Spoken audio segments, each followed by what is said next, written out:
Welcome back to UTV. నేను మీ నందు. And plane crash గురించి ఇండియా మొత్తం మాట్లాడుకుంది. ఎస్, మనతో పాటు మాట్లాడడానికి ఎయిర్ ఇండియా పైలట్ ప్రణీత్ గారు లైన్లో ఉన్నారు. ప్రణీత్ గారితో మాట్లాడి అసలు రీసెంట్గా వచ్చిన అప్డేట్స్ ప్రకారం ఈ ప్లేన్ ఎలా క్రాష్ అయ్యింది, ఇదంతా మానవ తప్పిదం అని మాట్లాడుతున్నారు. దీనికి సంబంధించిన పూర్తి డీటెయిల్స్ ప్రణీత్తో మాట్లాడి తెలుసుకుందాం. నమస్తే ప్రణీత్ గారు. నమస్తే అండి.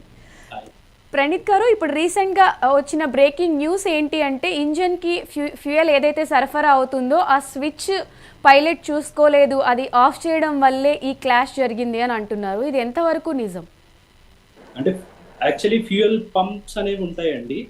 ఫ్యూయల్ సప్లై అవుతుంది, అది ఇంకా బూస్ట్ కోసం అని చెప్పి ఫ్యూయల్ పంప్స్ అని ఉంటాయి. అవి మేము చెక్ లిస్ట్ చేస్తాము, అందులో 1-2 టైమ్స్ క్రాస్ చెక్ చేస్తారు. అది మిస్ అయ్యే ఛాన్స్ చాలా రేర్ అండి. అలా జరుగుండకపోవచ్చు అనేది నా వ్యూ. మీరు చెక్ చేసిన తర్వాత కూడా అది ఆఫ్లో ఉంటే మీకు ఏదైనా సింబల్ కానీ సిగ్నల్ కానీ తెలుస్తుందా అండి ఫ్లైట్లో? అలా ఏం తెలియదండి. అలా ఏం తెలీదు, మనం నార్మల్గా చెక్ చేసుకోవాలి. యాక్చువల్లీ అది ప్రొసీజర్ ఉంటుంది మనకు. ఆ ప్రొసీజర్ చేశాక మళ్ళీ చెక్ లిస్ట్ ఉంటుంది, చదివి చూడాలన్నమాట అది చేసామా లేదా అని. అందులో సో డబుల్ చెక్ చేసుకుంటుంటారు. అది మిస్ అయ్యే ఛాన్స్ చాలా తక్కువ. బికాజ్ ఒక ఫ్రెషర్ పైలట్స్ అలా ఉంటే మేబీ మిస్ అయ్యే ఛాన్స్ ఉంటుంది, కానీ they both are very well experienced. అతను చాలా సీనియర్ కెప్టెన్ కాబట్టి అది జరిగే ఛాన్స్ తక్కువే అని అనుకుంటున్నాను. నార్మల్గా కూడా ఫ్లైట్లో ఒకవేళ అక్కడ జూనియర్ పైలట్స్ ఉన్నా కానీ ఆ ఫ్యూయల్ స్విచ్ ఆఫ్ చేసి ఉంటే ఇటువంటి ప్రమాదం జరిగే ఛాన్సెస్ నార్మల్గా అయినా ఉంటాయా ప్రణీత్ గారు?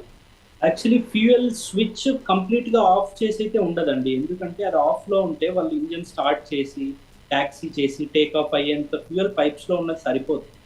ఓకే. సో అవి ఆన్ లో ఉండి ఫ్యూయల్ సప్లై అయితేనే ఇంజిన్స్ కూడా రన్ అయ్యి స్టార్ట్ అవుతాయి. ఓకే. సో ఇటువంటి ఛాన్సెస్ కూడా ఉంటాయి, బట్ ఇది ఎంతవరకు నిజం అనేది మనం డిక్లేర్ చేయలేమని అంటారు. యాక్చువల్లీ అది ఆఫ్ చేసి టేక్ ఆఫ్ అవ్వడం అనేది నాకు తెలిసి ఇంపాసిబుల్. ఓకే.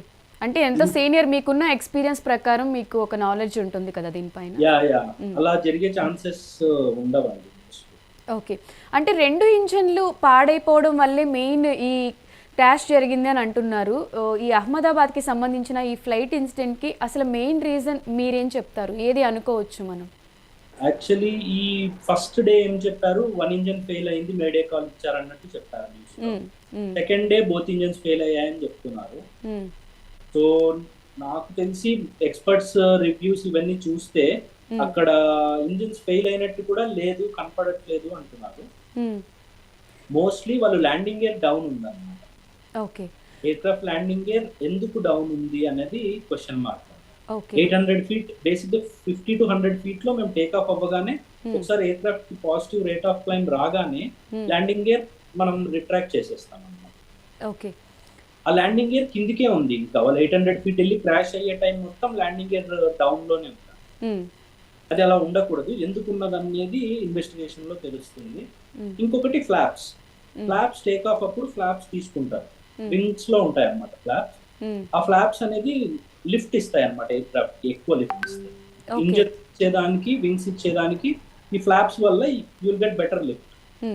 సో అది లిఫ్ట్ ఆ డివైజెస్ ని ఎందుకు ఫ్లాప్స్ అప్ ఉన్నాయో తెలియదు. యూజువలీ ఫ్లాప్స్ 800 feet అనేది యాక్సిలరేషన్ ఆల్టిట్యూడ్ ఉంటుంది. 800 feet దాటిన తర్వాత ఫ్లాప్స్ తీసేస్తారు వన్స్ ఎయిర్క్రాఫ్ట్ యాక్సిలరేట్స్. బట్ అవి ఫ్లాప్స్ పైకి ఉన్నాయి, ల్యాండింగ్ గేర్ డౌన్ ఉంది. ఆపోజిట్ సినారియో ఉంది. ల్యాండింగ్ గేర్ అప్ ఉండాలి, ఫ్లాప్స్ డౌన్ ఉండాలి, కానీ ఫ్లాప్స్ అప్ ఉన్నాయి, ల్యాండింగ్ గేర్ డౌన్ ఉంది. ల్యాండింగ్ గేర్ డౌన్ ఉన్నప్పుడు aircraft creates lot of drag. ఆ ఇంజన్స్ క్రియేట్ చేసి లిఫ్ట్ సరిపోదు అన్నమాట. ఓకే. సో ఆ ల్యాండింగ్ గేర్ డౌన్ ఉండడం వల్ల జరిగింది అన్నట్టు ఎక్కువ ఎక్స్పర్ట్స్ చెప్తున్నారు. ఓకే. అసలు ఈ బ్లాక్ బాక్స్కి సంబంధించి నిన్న ఒకటి దొరికింది అని మాట్లాడుతున్నారు. దానివల్ల మనం ఏ ఇన్ఫర్మేషన్ గ్యాదర్ చేయొచ్చు, అసలు దాంట్లో ఏం రికార్డ్ అవుతుంది? యాక్చువల్లీ బ్లాక్ బాక్స్ లో ఎఫ్డిఆర్, సిబిఆర్ అని చెప్పి 2 ఉంటాయి. ఎఫ్డిఆర్ అనేది ఫ్లైట్ డేటా రికార్డర్, సిబిఆర్ అని చెప్పేసి కాక్పిట్ వాయిస్ రికార్డర్. ఇది కాక్పిట్ లో పైలట్స్ ఏం మాట్లాడుకున్నారు ఇదంతా రికార్డ్ అవుతుంది. ఫ్లైట్ డేటా రికార్డర్ లో ఎయిర్ క్రాఫ్ట్ పారామీటర్స్ అన్ని రికార్డ్ అవుతాయి. అంటే ఈ టేక్ ఆఫ్ అప్పుడు ఏం జరిగింది, 0 feet దగ్గర ఏమైంది, 50 feet దగ్గర, 100 feet దగ్గర ఫ్లాప్స్ డౌన్ ఉన్నాయా, అప్ ఉన్నాయా, ల్యాండింగ్ గేర్ డౌన్ ఉందా, అప్ ఉందా, ఇంజిన్ బోత్ ఇంజన్స్ ఒక థ్రస్ట్ సెట్టింగ్ అంటాం, అది కరెక్ట్ గా ఉందా లేదా, ఎంత పర్సెంటేజ్ ఏ లెవెల్లో ఏ హైట్ లో ఎంత పర్సెంటేజ్ ఉంది, ఎయిర్ క్రాఫ్ట్ కాన్ఫిగరేషన్ మొత్తం మనకి తెలుస్తుందమ్మా ఈ డేటా ద్వారా. ఓకే. సో దాన్ని బట్టి మేబీ దాన్ని బట్టి 100% చెప్పొచ్చు అని లేదు, ఒక ఐడియా వస్తుంది, మేబీ ఒక 60%, 70%. ఓకే. అసలు ఈ మేడే కాల్ను ఏటీసీ ఎందుకు రిసీవ్ చేసుకోలేకపోయింది? దీనికి ఏమైనా టెక్నికల్ రీజన్ ఉంటుందా ప్రణీత్ గారు? యాక్చువల్లీ మేడే కాల్ పైలట్స్ ఇచ్చారు, ఏటీసీ వాళ్ళు రిసీవ్ చేసుకొని వాళ్ళు మళ్ళీ కాల్ మాట్లాడడానికి ట్రై చేశారు ఎయిర్క్రాఫ్ట్, బట్ అప్పటికే 30 seconds hardly they took off, 30 to 50 seconds లో క్రాష్ అయిపోయింది అంటున్నారు. సో వీళ్ళు కాల్ చేసినా కూడా ఏటీసీ వాళ్ళు మాట్లాడే పరిస్థితిలో లేరు, మాట్లాడే లోపే క్రాష్ అయిపోయింది. యా, మేబీ క్రాష్ కి జస్ట్ 10-15 seconds ముందు వాళ్ళు మేడే కాల్ ఇచ్చింది. ఓకే. అండ్ రీసెంట్గా మనం చూసుకున్నట్టయితే ఎయిర్ ఇండియా సంస్థ నిర్వహించే ఈ బోయింగ్ విమానాలు, ఈ 787-8 విమానాల్లో సాంకేతిక లోపాలు ఎక్కువగా ఉన్నాయని అంటున్నారు. ఇది ఎంతవరకు నిజం? అది నిజం కాదండి actually, because that was like the TJ that was and it's a successful aircraft all over the world. ఇండియాలోనే కాదు, 787 Dreamliner అనేది ఇట్స్ ఎ నైస్ ఎయిర్క్రాఫ్ట్. అది ఇప్పటిదాకా మేజర్ క్రాషెస్ లేవు, దాని గురించి ఏం లేదు. It depends from airline to airline, maintenance problem ఉందా లేదా అనేది ఇన్వెస్టిగేషన్ లో తెలుస్తుంది.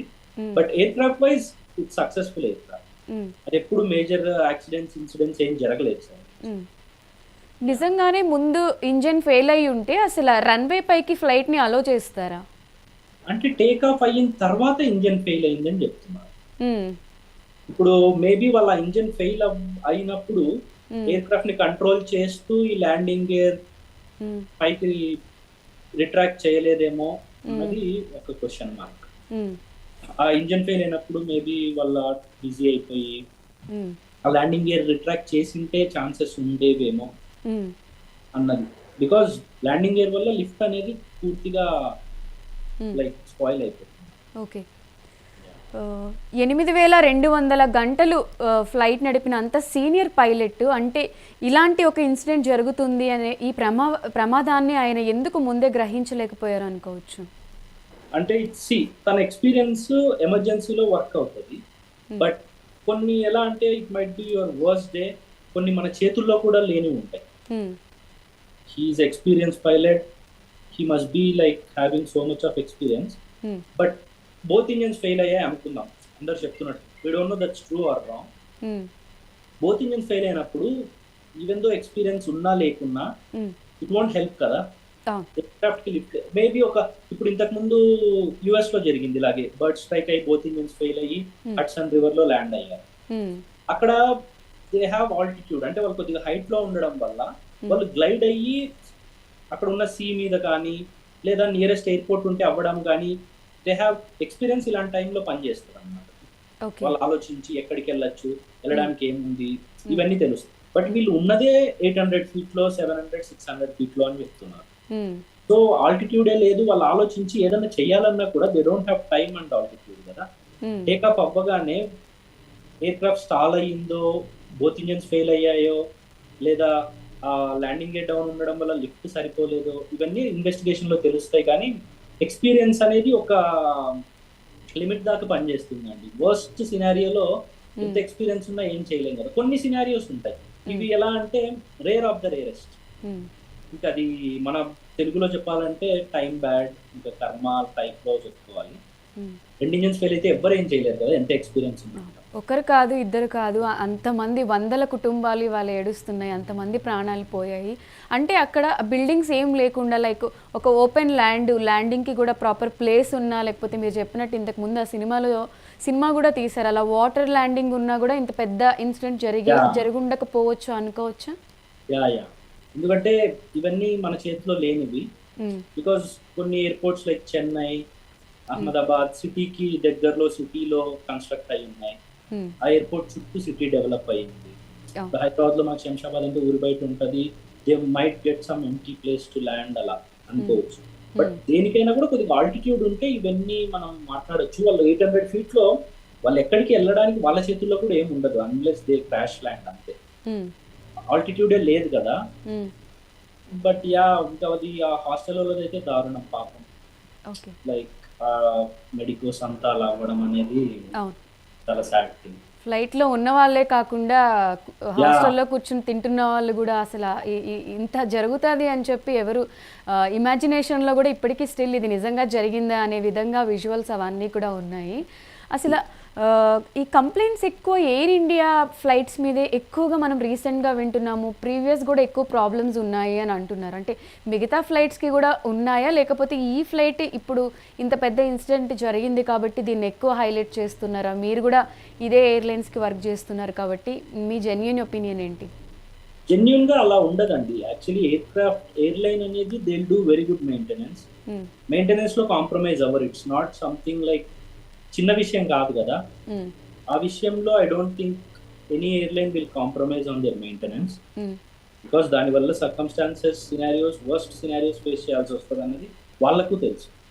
So I don't think Air India will compromise in the maintenance. But కొన్ని విషయాలు అవుతుండొచ్చు, మేబీ ఎయిర్ క్రాఫ్ట్ ఓల్డ్ అవ్వడం వల్లనో. Now because of Tata in another 2-3 years లో they will change the airline like better. So I don't think maintenance సరిగా చెయ్యరు అనేది I don't agree with. అంటే only air India ఫ్లైట్స్లోనే ఎక్కువగా టెక్నికల్ ఇష్యూస్ వస్తున్నాయి. So Boeing I'm not going అని చెప్పి ఎక్కడ చూసిన మీమ్స్ ఇన్స్టాగ్రామ్లో ఇవన్నీ కూడా మనం ఒక 2 days నుంచి ఎక్కువగా చూస్తున్నాం. ఇది చూసినప్పుడు మీకు యాక్చువల్లీ ఒకప్పుడు లైక్ ఇప్పుడు అది మీరు చెప్పింది కొద్దిగా మార్చి మేబీ ఇప్పుడు చెప్తున్నారేమో యాక్సిడెంట్ అయినందుకు. ఒకప్పుడు దా కొటేషన్ ఎలా ఉండేదంటే if it's not Boeing I'm not going అని ఉండేది. గోయింగ్ అయితేనే వెళ్తాను లేకుంటే వెళ్ళను అన్న టైప్ లో ఉండేది. అంటే అంత ఏమంటారు దాని స్టాండర్డ్స్ కానీ అదొక అలా ఉండేది same. But aircraft wise అది అలా successful aircraft. So manufacturing పరంగా అయితే ఏం డిఫెక్ట్స్ లేవు. ఎయిర్లైన్స్ కూడా మెయింటెనెన్స్ పరంగా I don't think they will compromise in the maintenance. Maybe వింటుంటారు ఎయిర్ ఇండియాదే జరిగింది అని నేను అంటే maybe I don't agree, because అన్నీ జరుగుతూనే ఉంటాయి. ఇక్కడ ఉన్న ఇండిగో జరుగుతూనే ఉంటాయి, ఎయిర్ ఇండియా జరుగుతుంది, అదర్ ఎయిర్లైన్స్ ఇన్సిడెంట్స్ చిన్న చిన్నవి జరుగుతూనే ఉంటాయి. ఇది మేజర్ అవ్వడం వల్ల ఇప్పుడు దే ఆర్ హైలైటింగ్ ఎవ్రీథింగ్, మీడియాలో రకరకాలుగా చెప్తున్నారు. అంటే రతన్ టాటా గారు మరణించిన తర్వాత కూడా ఎక్కువ టెక్నికల్ ఇష్యూస్ వస్తున్నాయి, అంటే పట్టించుకునే వాళ్ళు ఎవరు లేరు అని చెప్పి మాట్లాడుతున్నారు. అలా ఏం లేదండి, ఎయిర్లైన్ ఇస్ రన్నింగ్ గుడ్. ఇప్పుడు like they got new air crafts also. ఈ లాస్ట్ 4-5 months లో కూడా నాకు తెలిసి 10 ఎయిర్ క్రాఫ్ట్స్ పైన కొత్తగా వచ్చాయి. They are doing good. అలా ఏం లేదు, because it won't of course Tata గారు గొప్పవారు, అతని గురించి మనం మాట్లాడకూడదు. కానీ ఎయిర్లైన్ ఇలాంటి పెద్ద కంపెనీస్ ఎలా it won't run on single person కదా. ఒక కమిటీ ఉంటుంది, ఒక బోర్డు ఉంటుంది, they all will run the airline. It's not an individual game. So they board అనేది రన్ చేస్తుంది, అంతా బాగానే అవుతుంది. అలాంటిది ఐ డోంట్ థింక్ టాటా గారు వెళ్ళిన తర్వాత ప్రాబ్లమ్స్ వస్తున్నాయనేది నిజం కాదంట. ఓకే, బేసిక్గా కనెక్టెడ్ ఫ్లైట్స్ అన్నప్పుడు అది కూడా ఇంటర్నేషనల్ అన్ని వేల కిలోమీటర్లు ట్రావెల్ చేయాలి అన్నప్పుడు ఇంజన్ చెక్ దగ్గర నుంచి ఫిట్ చెక్ వరకు అన్నీ చాలా క్లియర్గా 1-2 సార్లు చెక్ చేస్తారు కదా. చెక్ చేసిన తర్వాత ఇది కూడా ఫ్లై అయిన కాసేపటికే కొన్ని మినిట్స్లోనే కూలిపోయింది అంటే అసలు దీనికి మెయిన్ రీజన్ ఏంటి అనేది ఇప్పుడు ఒక పెద్ద క్వశ్చన్ మార్క్గా మారింది. ట్రూ అండి, ఇప్పుడు మనం మాట్లాడేది కూడా ఇట్స్ లైక్ ఏం అయ్యి ఉండొచ్చు అని మాట్లాడుతున్నాం, ఇలా జరిగి ఉండొచ్చు ఆ వీడియో చూసి ఇలా గెస్ట్ చేస్తున్నాం, లేదా ఉన్న నాలెడ్జ్ తో మాట్లాడుతున్నాం. అంటిల్ ఇన్వెస్టిగేషన్ అయిపోయో లేదా బ్లాక్ బాక్స్ ఇన్ఫర్మేషన్ వస్తే కానీ మనకు ఎగ్జాక్ట్ ఇది జరిగింది అని చెప్పలేదు. ఇప్పుడు బ్లాక్ బాక్స్ కానీ రికవరీ అయితే దాంట్లో వచ్చే వాయిస్ బట్టి ఏం ఇన్సిడెంట్ జరిగింది, ఏం ప్రాబ్లం జరిగింది అనేది దాంట్లో అన్నీ ఉంటాయంటారు. అవునవును, అంటే వాళ్ళు లాస్ట్ లో ఏం మాట్లాడుకున్నారు, ఎయిర్ క్రాఫ్ట్ కాన్ఫిగరేషన్ ఏముంది టేక్ ఆఫ్ తర్వాత, నిజంగా బోత్ ఇంజన్స్ ఫెయిల్ అయ్యాయా అసలు అవ్వలేదా. మెయిన్ కాన్సెప్ట్ ఈ ల్యాండింగ్ గేర్ ఫ్లాప్స్ మీద ఉందండి నా నాలెడ్జ్ ప్రకారం. బికాస్ ల్యాండింగ్ గేర్ 800 feet వెళ్ళినా డౌన్ ఉంటుంది ఇందాక చెప్పినట్టు. అది అలా ఉండకూడదు. అలా ఉండడం వల్ల ఎయిర్ క్రాఫ్ట్ క్లైంబ్ అవ్వదు. ఆ ఇంజన్స్ నుంచి వచ్చే లిఫ్ట్ సరిపోదు. ఒకవేళ 1 ఇంజన్ ఫెయిల్ అయ్యి ల్యాండింగ్ గేర్ డౌన్ ఉంటే 1 ఇంజన్ క్రియేట్ చేసే లిఫ్ట్ ల్యాండింగ్ గేర్ డౌన్ ఉండడం వల్ల అది ఎక్కువ డ్రాగ్ క్రియేట్ చేసి air craft will not climb అని. సో దీనివల్ల మేజర్ ప్రాబ్లం ఉంటుంది అని అనుకుంటున్నాం. లెట్స్ సీ అండి, మీరు అన్నట్టు బ్లాక్ బాక్స్ చూస్తే ఏమవుతుందో తెలుస్తుంది. ఓకే, అంటే ఇంజన్స్ ఒకటి ఫెయిల్ అయ్యి ఒకటి ఉన్నా కూడా మనం సర్వైవ్ అవ్వచ్చు. Aircraft is designed in such a way అన్నమాట. ఒక్క ఇంజన్ ఉన్నా కూడా aircraft is capable of climbing. అన్ని అబ్స్టకల్స్ క్లియర్ చేసుకుంటూ క్లైంబ్ అయ్యి మళ్ళీ వచ్చి ల్యాండ్ అవ్వడానికి single engine is enough to land.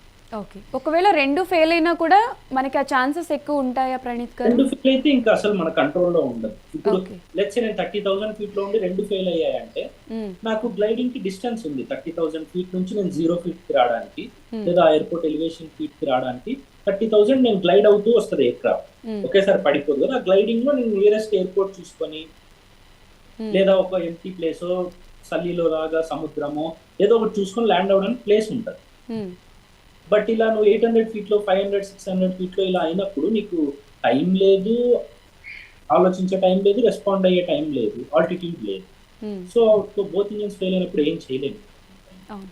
అంటే డిస్టెన్స్ కూడా తక్కువగా ఉండడం వల్ల అక్కడ ఏవైనా బర్డ్స్ ఎక్కువ ఉన్నా కూడా బ్లాస్ట్ అయ్యే ఛాన్సెస్ ఉన్నాయి అని అంటున్నారు. ఇప్పుడు బర్డ్ హిట్ అయితే బోత్ ఇంజన్స్ ఫెయిల్ అయ్యాయి అని చెప్పొచ్చు, కానీ బర్డ్ హిట్ అయినట్టు ఎక్కడ చెప్పట్లేదు. వీడియోస్ లో మనకు కనిపించినంతలో వీడియోలో ఎక్కడ బర్డ్ హిట్ కనపడలేదు. హ్మ్. వీళ్ళు చెప్పిన వాళ్ళు కూడా ఎక్కడ బర్డ్ హిట్ అయినట్టు చెప్పట్లేదు ప్రస్తుతానికి. హ్మ్. సో అది ఇన్వెస్టిగేషన్ లో తెలుస్తుంది బర్డ్ హిట్ అయ్యిందా లేదా. ఆ ఇంజన్స్ ఇన్వెస్టిగేట్ చేసినప్పుడు హ్మ్. తెలుస్తుందండి, ఇప్పుడే చెప్పలేము. యాజ్ ఏ పైలట్గా ఎన్నో ఇయర్స్ ఎక్స్పీరియన్స్ ఉన్న ప్రణీత్ గారు ఈ ఇన్సిడెంట్ గురించి ఫైనల్గా ఏం చెప్తారు? సో సాడ్ అండి, హార్ట్ బ్రేకింగ్, షాకింగ్ Hmm. అంతే. ఇంకా వాళ్ళ ఫ్యామిలీస్ అందరికీ ఆ దేవుడు శక్తిని ఇవ్వాలి దీని నుంచి బయటకి రావడానికి లేదా కోలుకోవడానికి. ఇంకంతకు మించి మనం దేవుడిని ప్రార్థించడం తప్ప మనం చేసేదాన్ని Hmm. ఇటువంటి ఇన్సిడెంట్ మళ్ళీ మళ్ళీ జరగకుండా ఆ దేవుడిని ప్రార్థించాలి అని కోరుకోవడం తప్ప మనం ఏం చేయలేము. అంతే కదా. ఓకే ప్రణీత్ గారు, థ్యాంక్ యూ అండి, thank you so much. Thank you.